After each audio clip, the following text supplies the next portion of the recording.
안녕하세요. 느지막이 이혼하고 자유를 즐기는 50대 후반의 여성입니다. 뭣도 모르던 시절에 친정 식구들도 그다지 내 편이 아닌 것 같았고, 그런 와중에 남편을 만나 결혼했었어요.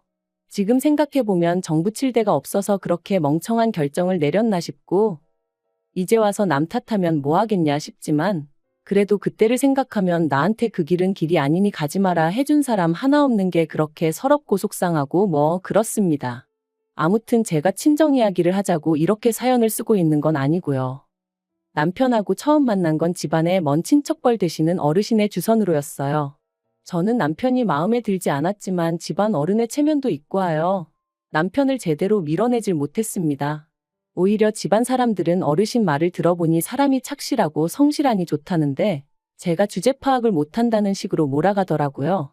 거기다 차라리 남편 쪽에서 제가 마음에 안 든다고 해줬으면 좋겠는데 남편은 자기가 왜 싫으냐며 자기는 제가 첫눈에 마음에 들었다고 들이대고 있었으니 그래서 결국 오케이 했습니다.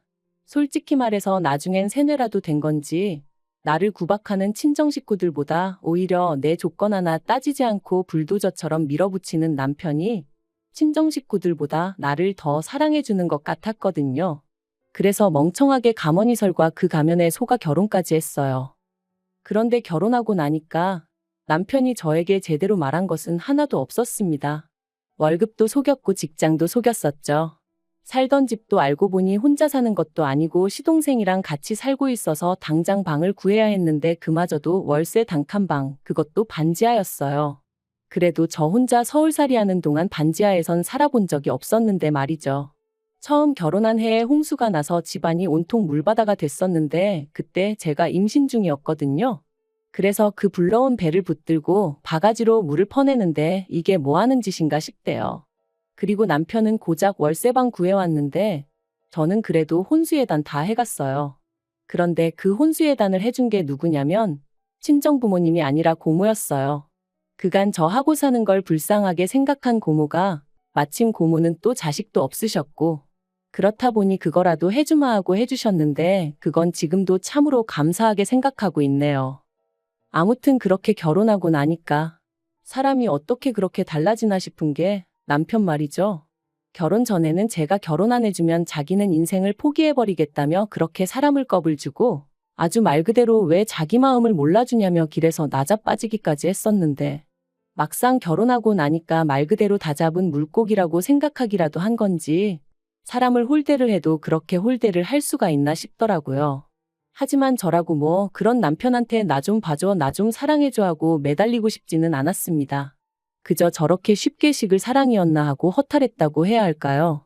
그리고 더 까놓고 말해서 그런 걸로 뭐 서름에 눈물 짓고 할 겨를도 없었어요.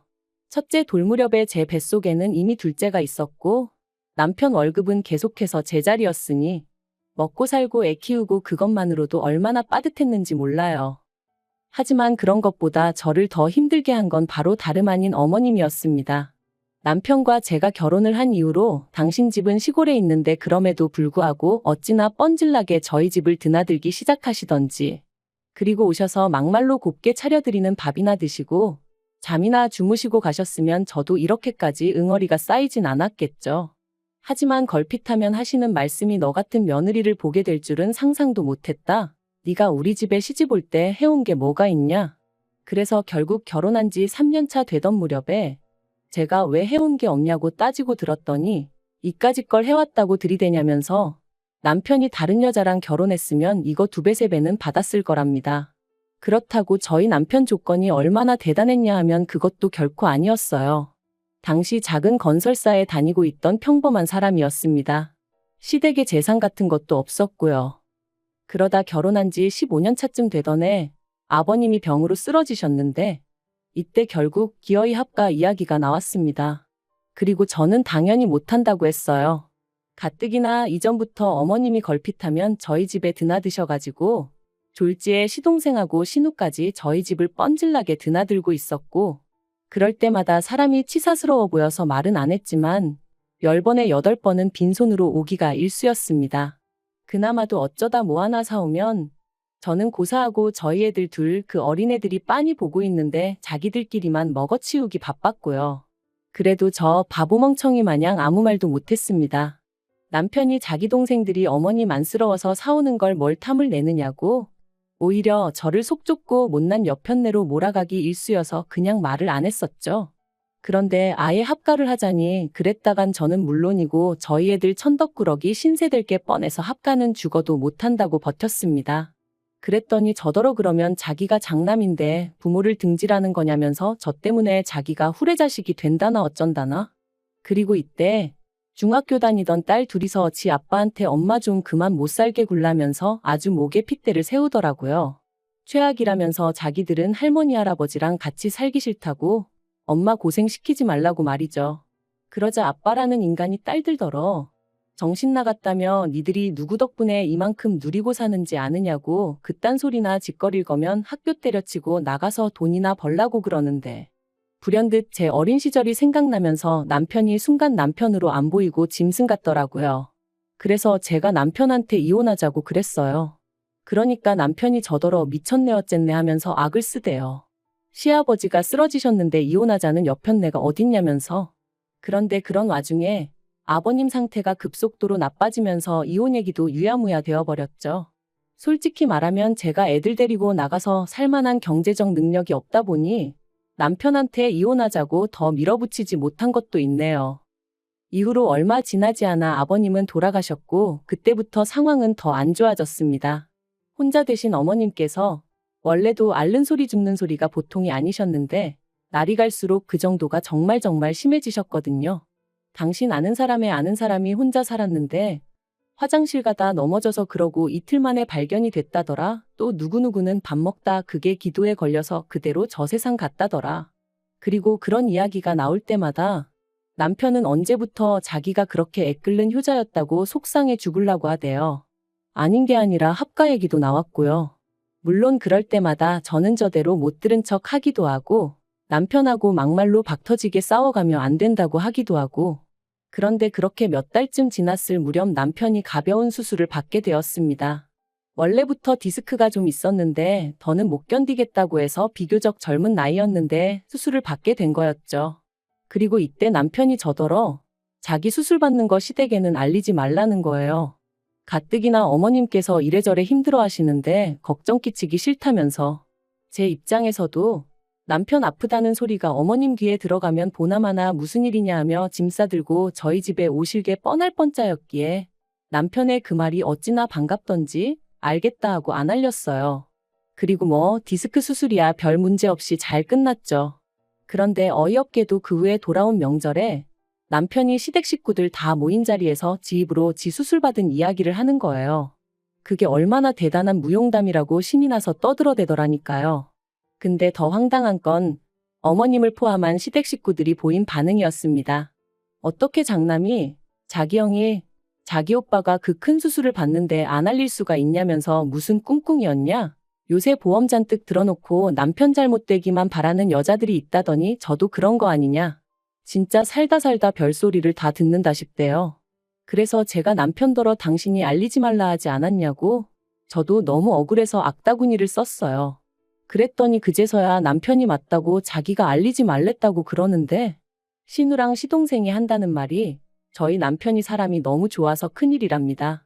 그래도 자기 아내라고 저를 감싸주는 것 좀 보라면서 말이에요. 지들끼리 찍고 까불고 앉아있네. 솔직히 온갖 험한 소리가 목구멍 끝까지 올라오는 걸 정말 꾹꾹 눌러 참았다니까요. 그런데 이렇게 몇 년을 속을 끓이고 애를 태우며 살아서 그런가? 결국 제가 갑상선암에 걸렸습니다. 처음에는 근육통인가 싶기도 했고 감기 몸살인가 싶기도 했는데 그게 갑상선암의 전조 증상일 거라곤 상상도 못했지요.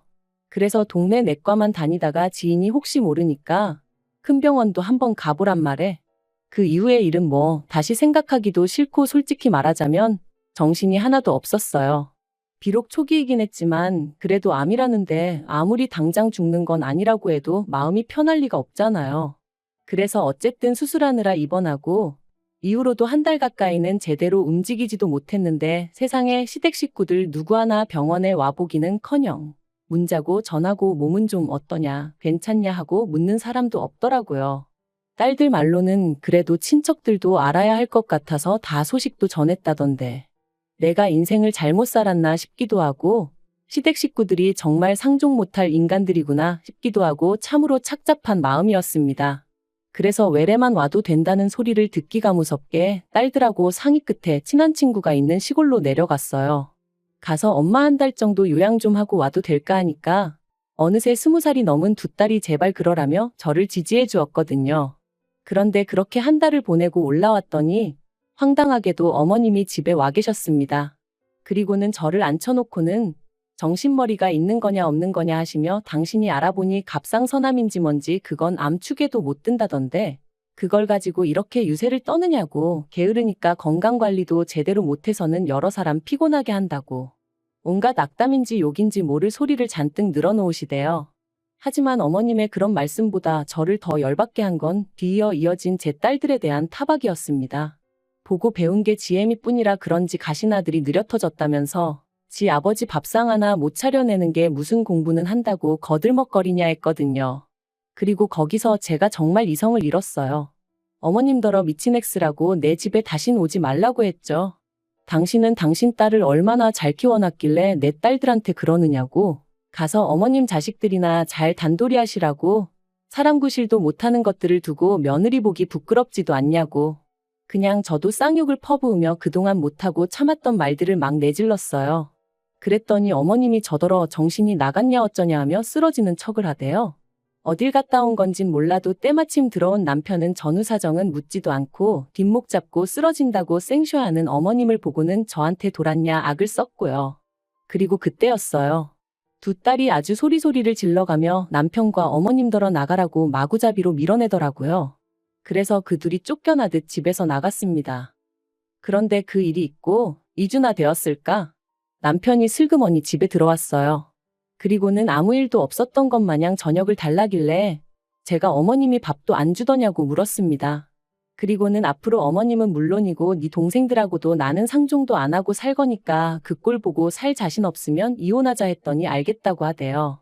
대신 자기가 그쪽에다가 뭘 해주던 그건 간섭하지 말라길래 그따위로 조건 걸 거면 필요 없다고 그냥 이혼하자고 강하게 밀어붙였어요. 그랬더니 남편도 이제 이러나 저러나 씨가 안 먹히겠구나 싶었는지 깨갱하더라고요. 그래서 또 한 번 이혼의 위기를 넘기고 그렇게 살았는데 결국 일이 벌어졌네요. 이후로 어머님은 물론이고 시댁인간들과 연 끊고 산 세월이 3년이었어요.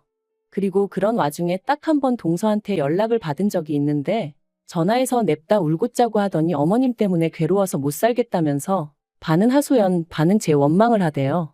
제가 윗사람으로서 도리를 안 해주니 자기만 2배 3배로 힘들다 그런 거였죠. 그래서 그런 얘기할 거면 나한테 이러지 말고 시동생을 잡으라니까 시도 안 먹히네 어쩌네 하길래 난 모르는 일이니 알아서 하라고 딱 끊었거든요. 그랬더니 나중에 남편이 지나가는 말처럼 말하길 동서하고 어머님 사이도 완전히 틀어졌다고 그래서 신우네 집으로 모셨다는 거예요. 그래서 제가 안 궁금하니까 소식도 전하지 말라고 했는데 신우네 집으로 가고 얼마 안 가서 어머님이 교통사고로 돌아가셨다대요. 그런데 그 소식을 듣고 솔직히 아무 생각도 느낌도 안 들었어요. 안타까움이야 당연히 없었지만 잘됐다 이런 것도 아니었달까요? 그리고 남편에게 장례식에 나는 안 갈 거니 혼자 가라 했어요. 그랬더니 남편이 저더러 미쳤냐고 아주 불같이 화를 내대요. 자기 어머니가 도대체 저한테 뭘 그렇게 잘못했다고 이렇게까지 모질게 구냐면서 저 때문에 자기 어머니가 말년에 얼마나 고생을 많이 하셨는지 아냐면서 저같이 모질고 독한 여자는 처음 본다나요. 그래서 제가 남편더러 그래 나 모질고 독한 엑스라고 이게 다 니네 엄마 때문 아니냐고 받아쳤습니다. 안 하겠다는 결혼 그렇게 물고 늘어지면서 하자들더니 네가 이제껏 나한테 해준 게 뭐가 있냐고 당신이나 당신 식구들한테 내가 동등한 가족인 적이 있기나 했냐. 내가 바보 천치 마냥 못 모르고 당하고 산 세월을 생각하면 니들 얼굴에 침을 10번을 뱉어도 부족하다 했습니다. 그리고는 장례식 같은 소리 한다고 나는 니네 엄마가 죽어서 구천을 떠돈다고 해도 하나 불쌍하단 생각도 안 드니 그런 줄 알라 했어요. 그랬더니 남편이란 작자가 지 버릇 개 못 준다고 또 가방 챙겨서 집을 나가대요. 지가 나가면 누가 무서워서 벌벌 떨 줄 아나. 더 웃긴 건 그리고 나서 또 일주일도 안 돼서 들어왔어요. 그리고는 한다는 말이 곰곰이 생각해봤는데 이혼하자입니다. 저 같은 여자한테 질려서 못 살겠대요. 그래서 저도 좋다고 했어요. 막말로 자식들 다 키워놨는데 내가 뭐가 무서워서 지랑 이혼을 못하나 싶은 게. 그리고 어머님하고 연 끊고 사는 동안 저도 지인이 운영하는 하원에서 일하고 공인중개사도 땄거든요. 그러고 나니까 막말로 남편이란 작자 없어도 먹고 사는데 아무 지장 없겠더라고요. 그래서 이혼하자 소리에 쌍수 들고 환영이라고 내일 당장 이혼 서류 내러 가자 했더니 놀래가지고 말을 못하대요. 저더러 몇 번이나 진심이냐? 나 농담하는 거 아니다 하는데 그 꼬락서니가 어찌나 추접스럽던지. 그래서 결국 이혼했어요. 뭐 자식들도 다 크고 그렇다 보니 양육권이며 뭐며 사람 곤란하게 하는 문제도 없었고 재산이랄 거 얼마 있지도 않았지만 딸들이 지 아빠한테 저 대신 아주 악다구니를 써준 덕분에 아파트는 제가 받았어요. 딸들이 지 아빠한테 자기들 시집 갈 때 혼주석에 앉고 싶으면 집은 엄마 주라고 법대로 한다 그러면 무조건 엄마 편에서 얘기할 거라고. 그러니까 남편도 뭐 어쩔 도리가 없었던 모양이에요. 그리고 딸들이 그러더라고요. 자기들이 취업하고 나면 얼마씩이라도 엄마 생활비 보태주고 할 거니까 너무 걱정하지 말라면서 천군만마를 얻은 기분이란 게 이런 건가 싶대요. 이야기를 어떻게 마무리해야 하나 싶은데 저는 지금 이혼한 지 반년이 좀 넘었고 그 어느 때보다 즐겁고 행복한 날들을 보내고 있습니다. 그리고 남편은 이혼을 했는데도 계속해서 내가 지 뭐라도 된다고 생각하나 연락을 해와요. 대꾸를 안 하니까 꽃사진을 보내질 않나, 하늘 사진을 보내질 않나. 얼마 전엔 옛날 내적 고리짝 시절에 찍은 결혼사진을 찍어 보냈더라니까요. 그래서 제가 그 사진 다 찢어서 불질러 버리라고 그랬어요. 그때만 생각하면 치가 떨리고 욕이 나온다고요. 그랬더니 자기가 반성을 많이 했네 어쩌네 하는데 반성을 했으면 내 청춘이 돌아오냐 했습니다. 그러니까 지도 더는 뭐 할 말이 있겠어요? 아무튼 연락 좀 하지 말라고 재수없다 그랬죠. 그리고 그럴 때마다 딸들은 딸들대로 제 편에 서서 지 아빠한테 정신 차리고 앞으로 어떻게 살지나 고민하라고 딱 쏘아 붙여줍니다. 그래도 제가 자식 농사는 그럴듯하게 지었다 싶어요. 아무튼 저는 너무 늦게 이혼한 게 참으로 후회가 됩니다. 조금 더 일찍 용기를 냈다면 지금 이 행복을 하다못해 몇 년은 더 누릴 수 있었을 테니까요. 그래서 저처럼 참고 사는 사람이 있다면 이 이야기를 꼭 들려주고 싶어요. 행복은 스스로 만들어가는 거라는 걸 누군가 바뀌길 기대할 바엔 내가 먼저 움직이는 편이 훨씬 유리하다는 사실을 말이죠.